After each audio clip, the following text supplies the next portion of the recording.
Hi there, I'm James Brayshaw, and I want to discuss a really important topic with you for a few moments.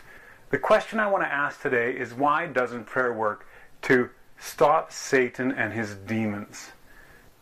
The passage we're going to look at is Ephesians 6, the famous spiritual warfare passage, and there's very few people who understand it in religion today the way Paul intended it to be understood. Here, let's have a read of that. Finally, my brethren, be strong in the Lord and in the power of his might. Put on the whole armor of God, that you may be able to stand against the wiles of the devil. For we wrestle not against flesh and blood, but against principalities, against powers, against the rulers of darkness in this world, and against spiritual wickedness in high places. So what does Paul have to say about principalities in this passage? The principalities is a word that's interpreted from the Greek word arche, and it simply has a different meaning than what religion has imposed upon it today. The meaning of the word arche, which is translated as principalities, is not intended to speak of a supernatural foe of any nature. Rather, it's intended to speak of a origin or a beginning of some point. What we're going to find by examining Paul's thinking that underlies the statement we have in the English New Testament is that Paul is referring to a battle that is not against flesh and blood. Rather, it's against a beginning of thinking, or the original concepts that were brought out against the truth that he was there to teach. And in fact, we can learn that it is an intention by man to try to justify his own belief system. That's an intention that always lies in man, and man has always struggled with it. So far, what Paul has been telling us is that man's battle is an internal battle, either against his own internal nature, or a battle against the original drive of man to use the liberty to choose. It's also a battle against that power of choice as it is seen in other men who make choices to teach things that go against the truth Paul knew to be truth. So, Paul talks about the principalities and says our struggle is against them.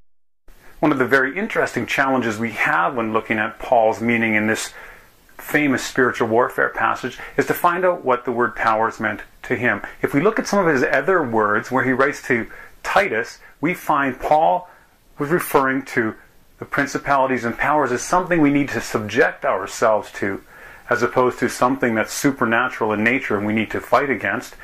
Why, as we see in Titus 3:1, put them in mind to be subject to principalities and powers, and then he goes on in the next sentence to say, to speak evil of no man, to be no brawlers.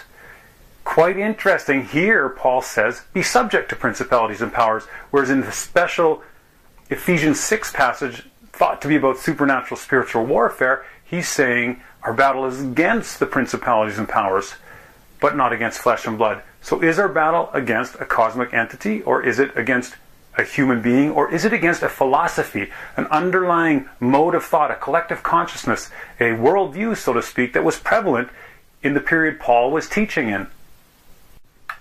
Well, the Greek word that's used here by Paul is exousia, and it's defined as power. We have a way of defining Greek terms and English terms in a way that is convenient to our understanding of certain texts, whereas the biblical speaker, Paul in this case, may have meant something different.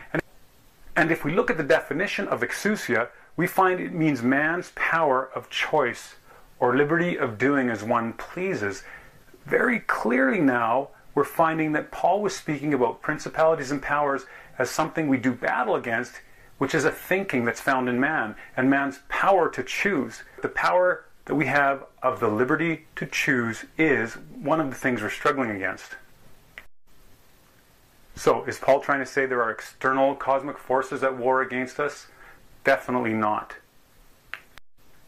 Next, we come across a bit of a different phrase.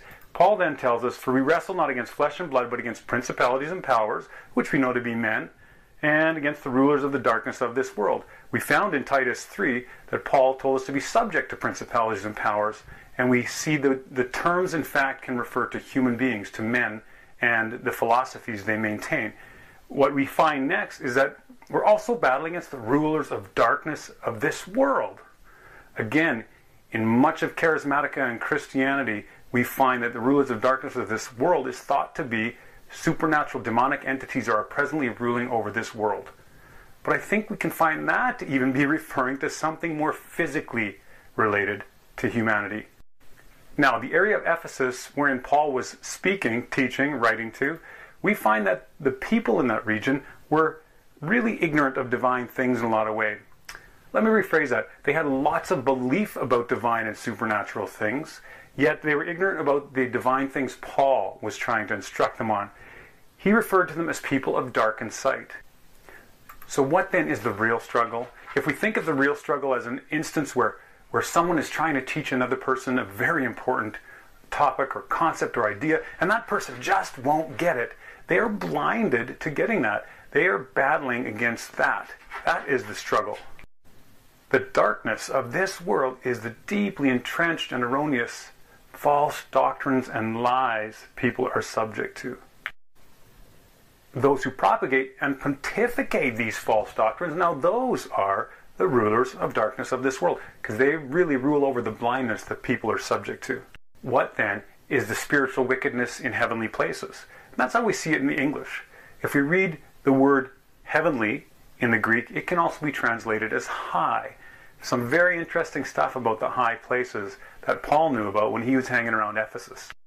There were many, many places that were altars and temples to false gods, according to Paul. And those were known to him and those hearing him as the spiritual wickedness in high places. It's where the teachings and doctrines that were completely adverse to the doctrines of Yahweh, Paul's God, came from. And it was clearly the spiritual wickedness in high places that Paul and his group were contending with. Let's take a look at what the International Standard Bible Encyclopedia has to say about these high places.